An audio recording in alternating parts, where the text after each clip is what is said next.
Han had been flying cargo ships for 6 years. He knew every trick to save fuel, every shortcut through asteroid fields, and every cheap food station between Earth and the outer colonies.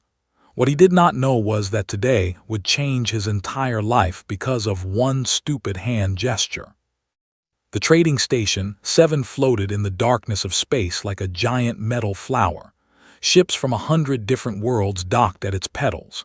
Small cargo vessel looked like a dirty insect compared to the massive alien cruisers around it. He did not care. He just wanted food, a shower, and maybe 8 hours of sleep before his next job. His boots made heavy sounds on the metal floor as he walked through the crowded corridors. Aliens of all shapes and sizes moved around him. Some had too many eyes. Some had no eyes at all. A few looked almost human, except for their blue or green or purple skin. Had stopped being amazed by aliens years ago. Now they were just people with different faces. His stomach made an angry noise. He had not eaten real food in 3 days. The protein bars on his ship tasted like cardboard mixed with sadness. He needed something hot, something with actual flavor. He turned a corner and saw a large doorway with bright lights inside. Many aliens were walking in. His translator device, a small chip behind his ear, was old and cheap. It told him the sign above the door said something like Grand Hall of Exchange. He assumed it was a food market. Big places like this always had food somewhere. He walked inside and immediately knew he had made a mistake. The room was enormous. Hundreds of aliens sat in curved rows of seats, all facing a raised platform at the center. The ceiling was so high that clouds of colored smoke floated near the top. Everything was decorated in gold and silver and crystals that caught the light and threw rainbows across the walls. This was not a food market. This was something important. Tried to turn around and leave, but the crowd behind him pushed forward. He found himself squeezed between a tall creature covered in feathers and a short alien that looked like a walking mushroom.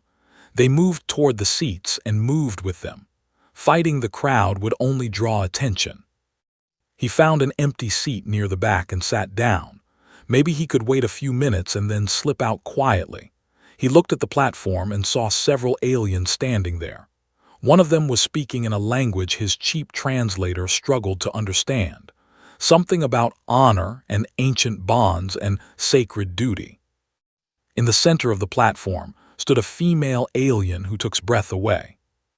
She was tall and slim, with skin that shifted between silver and pale blue depending on how the light touched her. She had 4 eyes arranged in a diamond pattern on her face, and each eye was the color of a dying star. Her hair, if it could be called hair, flowed down her back like liquid metal. She wore a dress made of something that looked like frozen moonlight. She was beautiful. She was also clearly very angry. Her 4 eyes stared straight ahead, refusing to look at the crowd. Her hands were clenched at her sides. She stood like a prisoner, not a princess. And she was a princess. His translator finally caught up and told him that much. Princess of the Empire, one of the most powerful alien civilizations in the known galaxy. The speaker on the platform was explaining something about a fate bond. Did not understand most of it. His translator kept glitching, turning words into nonsense. Something about guardians, something about destiny, something about bidding. Wait, bidding. Looked around the room with new eyes. This was an auction, but what were they selling? Surely not the princess herself. That would be insane. The speaker called out a number. Aliens in the crowd raised their hands. The speaker called out a higher number. Fewer hands went up. The number kept climbing. Felt an itch on the back of his head. The chip behind his ear was getting hot, which meant it was working too hard to translate. He reached up to scratch the itch. His hand went up. The room went completely silent. Every alien in the hall turned to look at him. Hundreds of eyes, thousands of eyes, all focused on one tired human cargo pilot with his hand raised in the air like an idiot. The speaker said something could not understand. Then his translator finally caught up. "The bid is accepted. Final offer. The bond is sealed." His hand was still in the air. He slowly lowered it. His heart was beating so fast he could hear it in his ears. "What?" he said out loud. "What just happened?" A group of tall aliens in military uniforms started pushing through the crowd toward him. They wore armor that looked like it was made from insect shells, and they carried weapons that glowed with dangerous light. Their faces showed pure rage. On the platform, Princess had finally moved. She was staring with all four of her beautiful, furious eyes. Her expression said very clearly that she wanted him dead. The soldiers reached and grabbed his arms. Their grip was like iron. One of them spoke directly into his face, and even without a translator understood the message. "You are in serious trouble." They dragged him toward the platform. The crowd parted like water, heard whispers in a dozen languages, and his translator caught pieces. "A human? Impossible. This is an insult. He must be executed. The bond cannot be broken." He was thrown onto the platform, landing hard on his knees in front of the princess. Up close, she was even more beautiful and even more terrifying. She looked down at him like he was an insect that had crawled into her food. An older alien approached. He wore robes covered in symbols that glowed softly. He looked with what might have been curiosity or maybe pity. "You have claimed the fate bond," the old alien said. His voice was calm and formal. "You are now responsible for the princess's safety, honor, and future. This bond is unbreakable. It is sealed by laws older than your species' entire civilization." Stared up at him. His brain refused to process what was happening. "I just wanted dinner," he said weakly. The princess made a sound of disgust and turned away. The soldiers grabbed again and pulled him to his feet. "You will come with us," one of them said. "The council will decide what to do with you." As they dragged him toward a door at the back of the platform, looked over his shoulder at the crowd. Every face showed shock, anger, or amusement. His whole life as a simple cargo pilot was over. He had walked into this room looking for food. Now he was bound to an alien princess who wanted him dead, surrounded by soldiers who would happily kill him, and heading toward a future he could not begin to imagine. All because he scratched his head at the wrong moment. They pushed him into a shuttle, and the door sealed behind him. Through the small window, he watched the trading station grow smaller as they flew toward a massive warship waiting in the darkness. Somewhere in that ship, Princess was probably planning his death. Leaned his head against the cold metal wall and closed his eyes.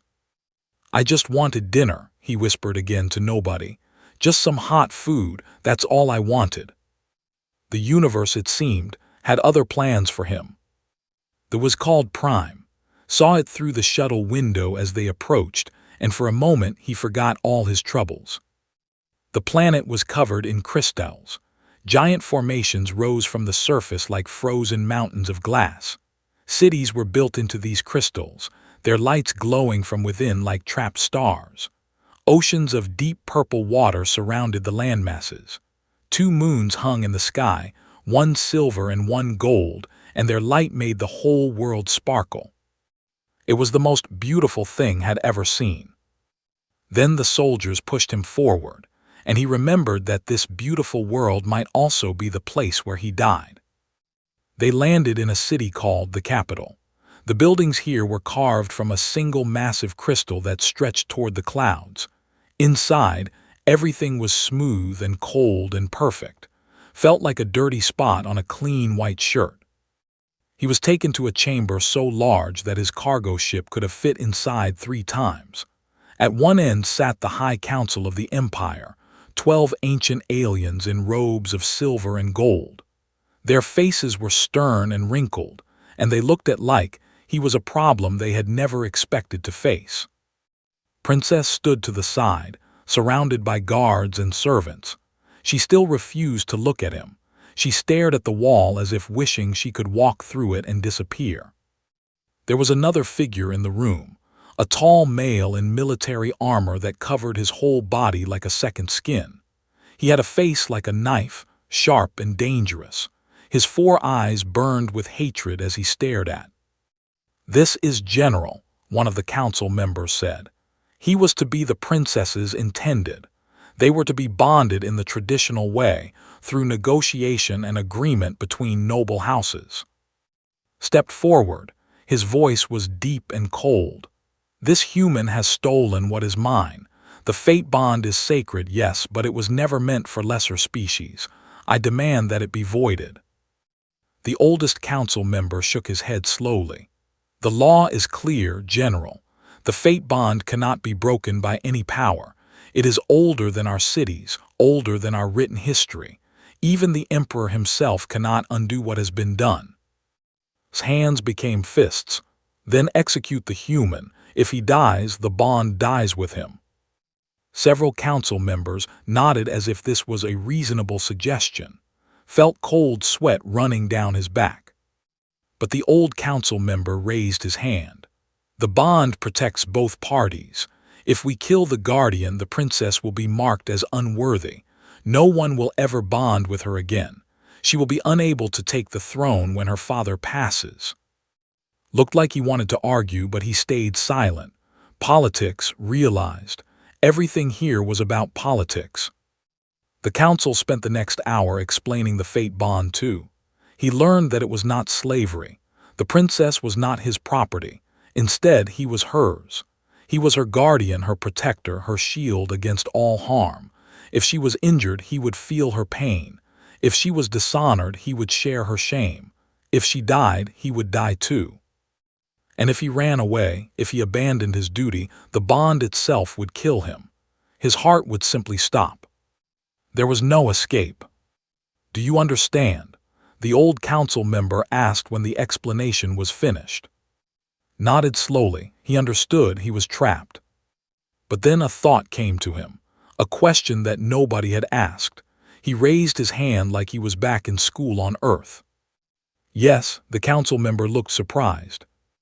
"You said I'm supposed to protect her," said, "keep her safe, guard her against harm." He paused.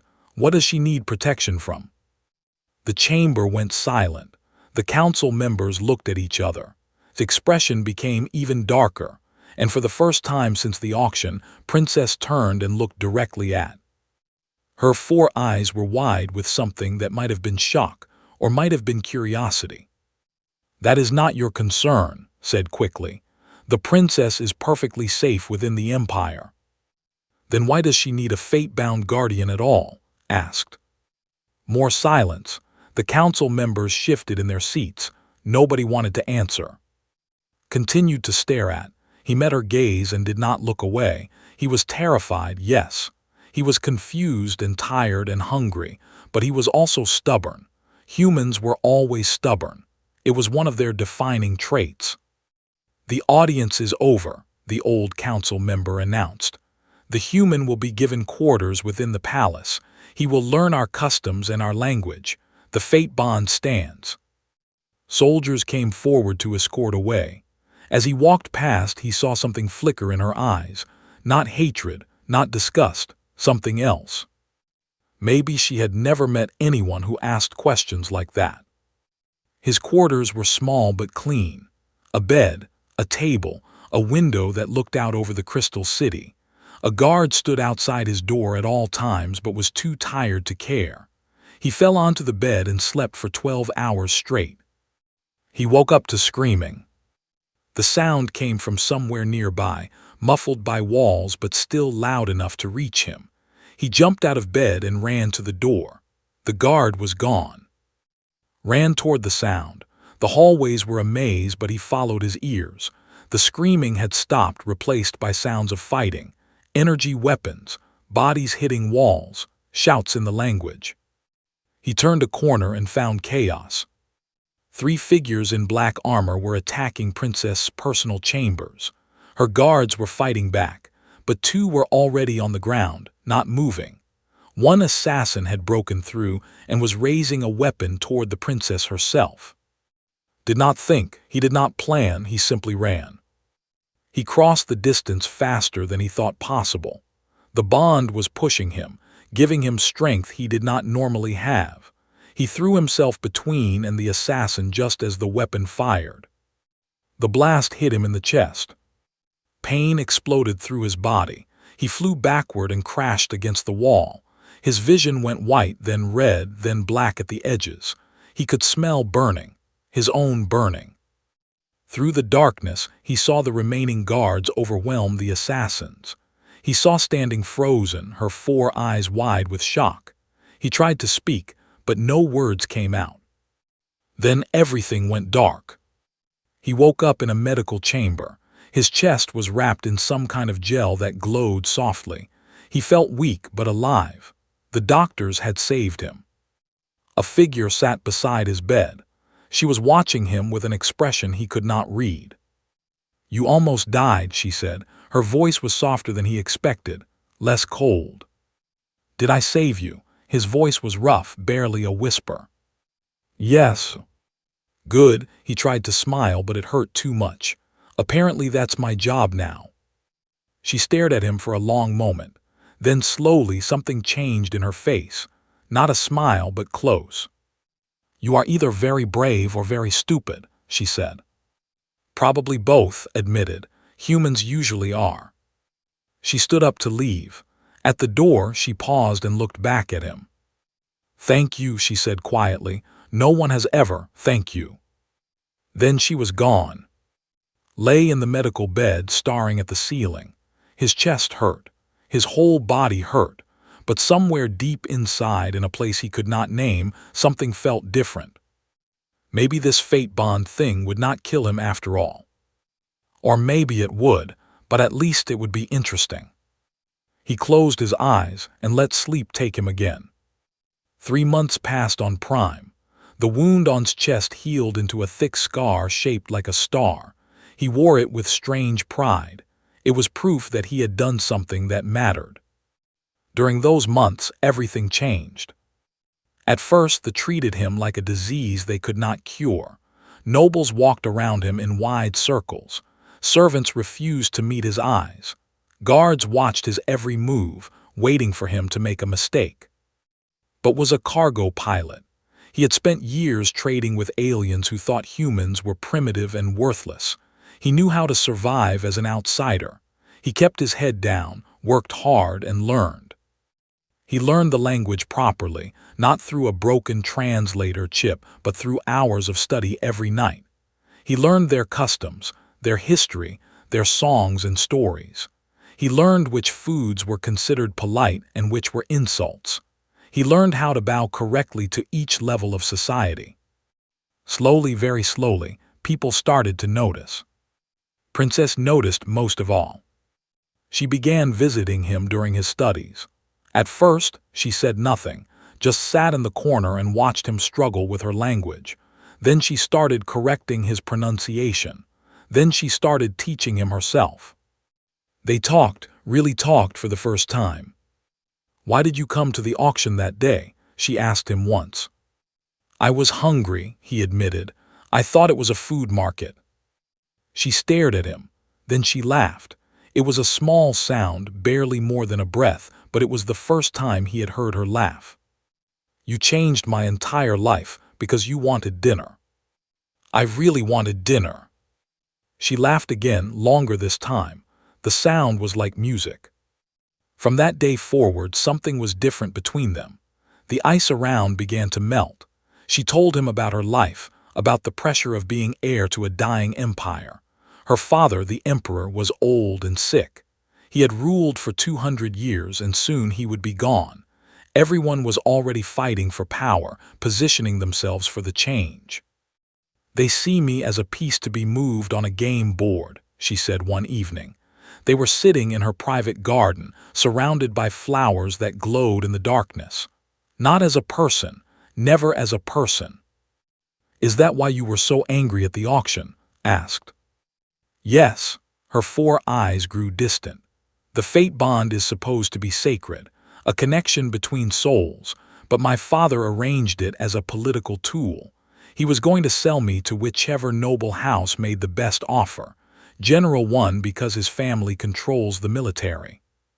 So when I accidentally won instead, you ruined everything, all their plans, all their politics. A small smile crossed her face. In that moment I hated you, but also secretly I was glad. Looked at her carefully. What about now?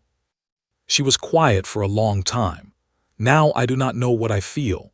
You confuse me, human. You do not act like any creature I have ever known. How do I act?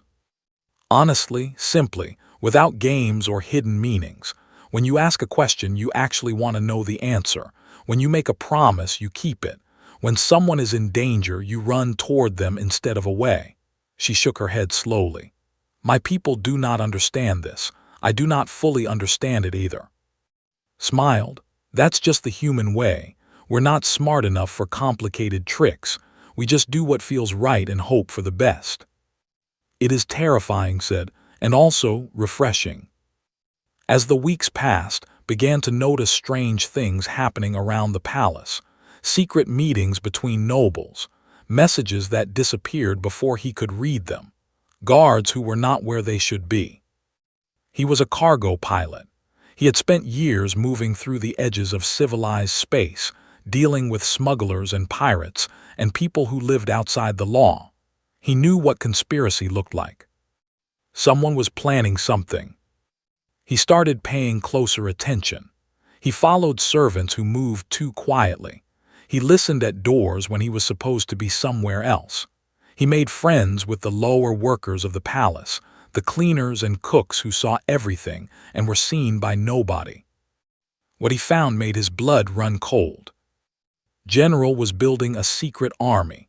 Noble houses were choosing sides. Weapons were being stockpiled in hidden locations. And at the center of everything was the auction where had accidentally won the fate bond. It was not an accident. Someone had made sure he was in that room. Someone had caused his translator to glitch at exactly the right moment. Someone had used him, a disposable human nobody, as a distraction. The real plan was bigger, much bigger. Took everything he knew to. They met in her private study, surrounded by books and star maps and ancient artifacts. He told her what he had learned, what he suspected, what he feared. Her face grew pale as he spoke. Her 4 eyes went dark with anger and pain. She whispered, "He never wanted to bond with me. He wanted to control me, and when you interfered." He made a new plan, finished. The assassination attempt. That was him testing whether I could actually protect you. When I survived, he knew he needed something bigger. The Festival of Ascension said, "It is in 2 weeks. That is when I officially claim my right to the throne, if something were to happen then." Chaos, power vacuum, perfect time for a military takeover. They sat in silence for a long moment. The weight of what they faced pressed down on both of them. "What do we do?" asked. Her voice was quiet, almost lost. Reached out and took her hand. It was cool and smooth, like touching glass. She did not pull away. "We fight," he said simply. "The human way, we find allies, we make plans, we survive. And if we fail, then we fail together, but I don't think we will." She looked at him with all 4 of her strange, beautiful eyes. "Why? How can you be so certain?" Smiled. It was the same smile he wore every time someone told him a delivery was impossible, every time an asteroid field should have killed him, every time life pushed him down and expected him to stay there. "Because I'm too stubborn to die," he said, "and I think you are too." For the first time smiled back at him. A real smile, wide and warm and full of something like hope. "Perhaps I am," she said. "Perhaps you have taught me to be." Outside the window, the 2 moons of Prime rose into the sky. Somewhere in the darkness, enemies were planning their destruction. But in that small room, surrounded by books and secrets and the beginning of something neither of them could name, and began to plan their survival. They had 2 weeks to save an empire. It would have to be enough. The Festival of Ascension was the most important event in history. For 1,000 years, Every heir to the throne had claimed their right during this ceremony. The entire empire watched. Billions of across hundreds of worlds stopped their lives to witness it. This year, the festival would be remembered forever, but not for the reasons anyone expected. The capital city of was transformed.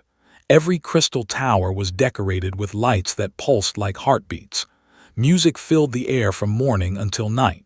Streets were crowded with visitors from every corner of the empire. And beneath it all, invisible to most eyes, two armies prepared for war. Had spent the past 2 weeks building an alliance from nothing. He met with the few nobles who still supported. He convinced the palace guards who were loyal to the old emperor, not to. He found soldiers who believed in honor over power. It was not enough. Had 10 times their numbers, better weapons, and the element of surprise. So decided to take that element away. The night before the festival, he put his plan into motion. Small groups of loyal guards moved through the city, spreading rumors. They whispered that was a traitor. They left evidence of his conspiracy in places where journalists would find it. They created confusion and doubt. Heard the rumors and was forced to act early. His careful schedule fell apart. His allies started questioning each other. It was not a military victory. It was a human victory. Misdirection, manipulation, making the enemy fight themselves before the real battle even began. The morning of the festival arrived with blood-red sunlight.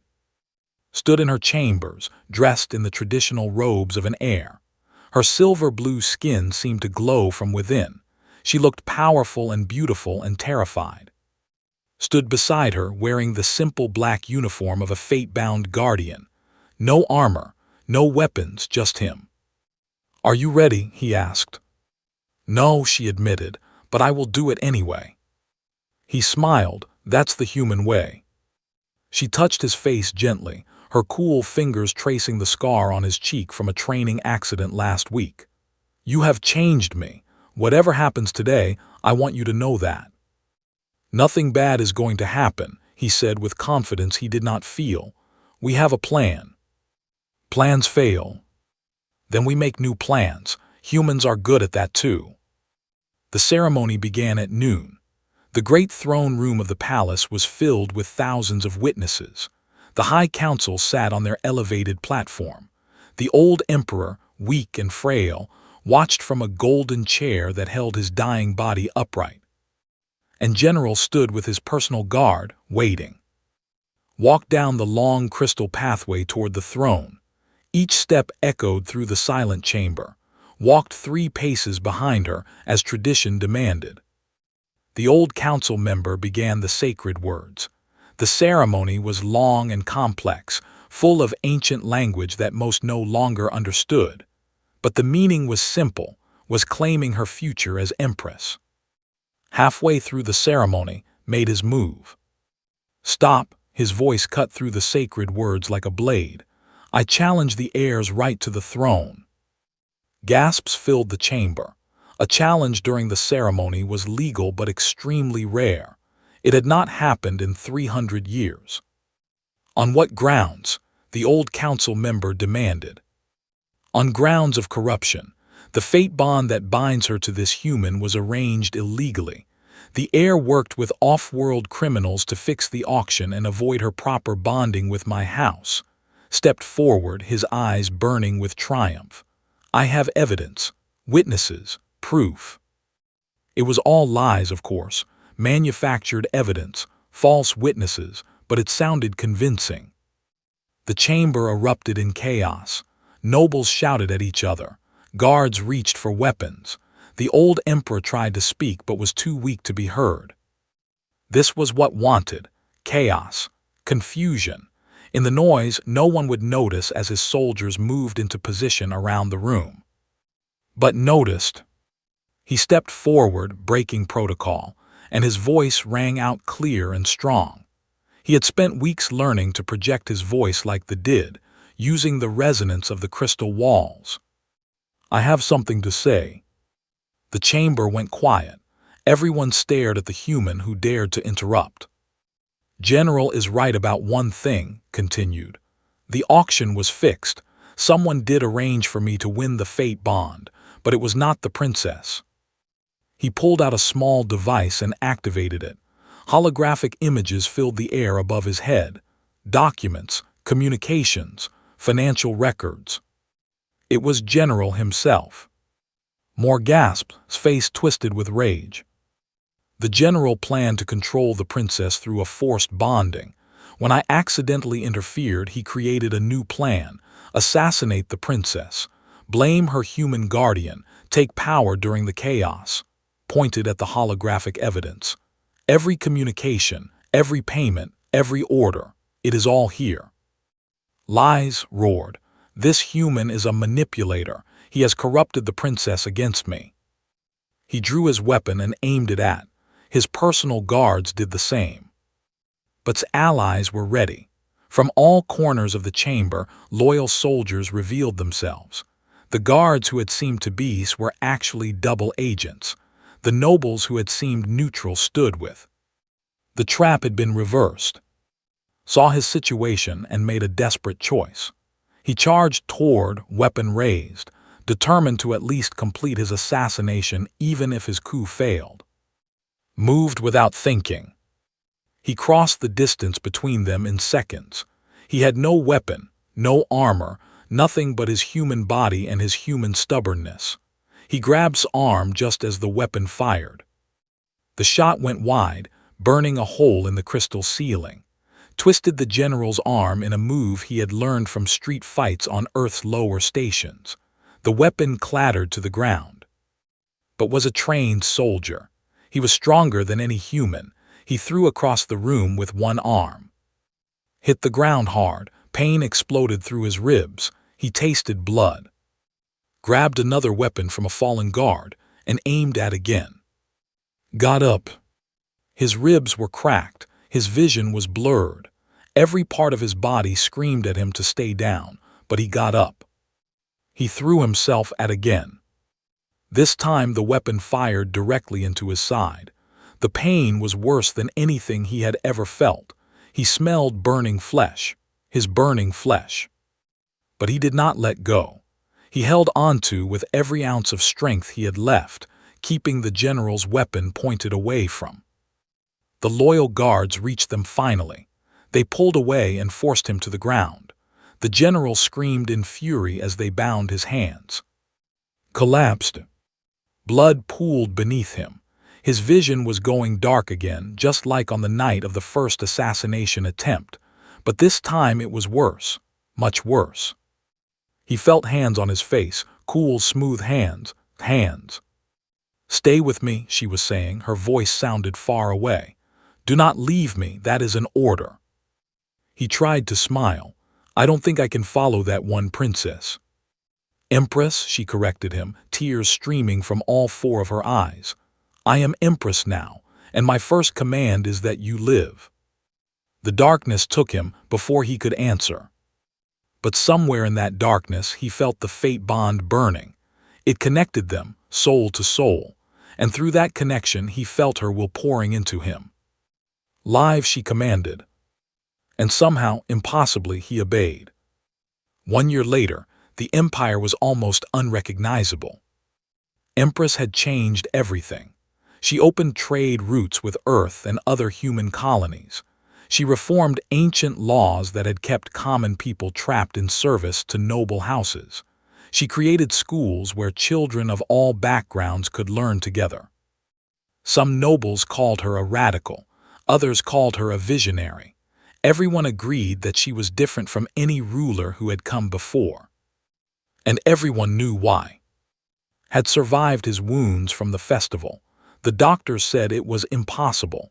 The damage was too severe. His human body should not have held together. But human bodies were strange things. They broke easily but healed stubbornly, and something else had helped him. The fate bond had strengthened during those dark hours when he was dying, had poured her own life force into him, keeping his heart beating through sheer will. The bond between them was now stronger than any recorded in history. When finally woke up after 3 weeks in a medical chamber, the first thing he saw was face. She looked exhausted. She had not left his side once. "You are the most stubborn creature in the galaxy," she told him. "I learned from the best," he replied weakly. She had kissed him then, their first kiss. It was gentle and awkward and perfect. Now, 1 year later, stood on an observation deck high above the Crystal City. The two moons hung in the sky like old friends. The lights have spread out below him like a sea of stars. He was dressed in formal robes now. His official title was Guardian Consort, a position that had been created just for him. He had lands, wealth, power, everything a human could want. And he was miserable. He heard footsteps behind him. He did not need to turn around to know who it was. "You want to leave," said. It was not a question. Sighed, "Is it that obvious?" "To me, yes." She came to stand beside him, looking out at the same view. "The bond tells me many things. Your restlessness, your longing for the stars, your feeling that you do not belong in this place. I'm a cargo pilot. I spent 6 years flying through empty space, making deliveries, living by my own rules. This," he gestured at the palace around them, "this is not me." "I know." Her voice was sad but not surprised. "I have known for months." They stood in silence for a while. The weight of unspoken words hung between them. "I don't want to abandon you," finally said. "That's not what this is. The bond won't let me leave you and I don't want to, but I'm dying here, slowly. Every day in this palace, wearing these robes, playing these political games, I feel like I'm becoming someone else, someone I don't want to be." Nodded slowly. "I understand more than you know." "What do you mean?" She turned to face him fully. Her 4 eyes were bright with something he had not seen before. Not sadness, not fear, hope. "Do you think you are the only one who feels trapped?" Stared at her. "But you're the Empress. This is your destiny. Your whole life was leading to this moment." "Yes, my whole life was spent preparing me for a role I never chose, a future that was decided before I was born. I was never asked what I wanted." She reached out and took his hand. "Until I met you." "What do you want?" She smiled. It was the same smile she had given him in her private study 1 year ago when they first started making plans together. "I want to see the stars," she said. "Not from a throne room, not from a palace window. I want to actually go out there to explore, to discover, to be free." Her grip tightened on his hand. "I want to go with you." His heart skipped. "But the Empire, your responsibilities, everything you've built." "I have spent this past year building something that does not need me. The Council is strong now. The reforms will continue without my presence. I have chosen a successor who is younger and smarter than me." She laughed softly. "You taught me this. You taught me that fate is not a prison. It is a direction. We can choose to follow it or we can make our own path. People will say you abandoned your duty. Let them say what they want. For the first time in my life I am making a choice for myself, not for my bloodline, not for my empire, for me." She looked up at the stars. "And I choose you. I choose adventure. I choose the unknown." Felt tears forming in his eyes. Human tears, strange and salty, that they had never truly understood. "You would give up everything?" he asked. "Your throne, your power, your world?" "I would give up anything," she answered, "to be truly free. And I would rather be nobody with you than Empress alone." He pulled her into his arms. She fit there perfectly, her head resting against his chest where the scar from his wound still marked his skin. They held each other as the moons rose higher in the sky. "I have a ship," said finally. "It's old and small and probably needs repairs, but it can take us anywhere in the galaxy." "Then let us go everywhere." 3 days later, Empress made her final announcement. She was stepping down from the throne, passing power to her chosen successor. The Empire was shocked, but it survived. It would always survive. And in a quiet corner of the spaceport, far from the crowds and the ceremonies, an old cargo ship lifted off into the darkness of space. The crew was simple: one human pilot with a scar over his heart, one former princess with 4 eyes that still sparkled like dying stars. They had no destination, no mission, no plan. They had only each other and the endless ocean of stars ahead. Sat in the pilot's chair, his hands on controls that felt more natural than any throne. Sat beside him, watching the universe unfold through the viewport with wonder in her eyes. "Where should we go first?" she asked. He smiled. "I don't know, let's find out together." She laughed, and the sound filled the small ship with warmth. Somewhere behind them, the Empire continued its ancient work. Councils met, and laws were passed, and history moved forward. The story of the human guardian and the alien princess would be told for generations. But the true ending was not in history books or royal records. The true ending was out there, among the stars, where two souls who had found each other by accident were now making their own destiny by choice. It had all started as a joke: a hungry cargo pilot, a broken translator, a raised hand at exactly the wrong moment. But what began as a joke had become something else entirely. It had become a love story. And the story was just beginning.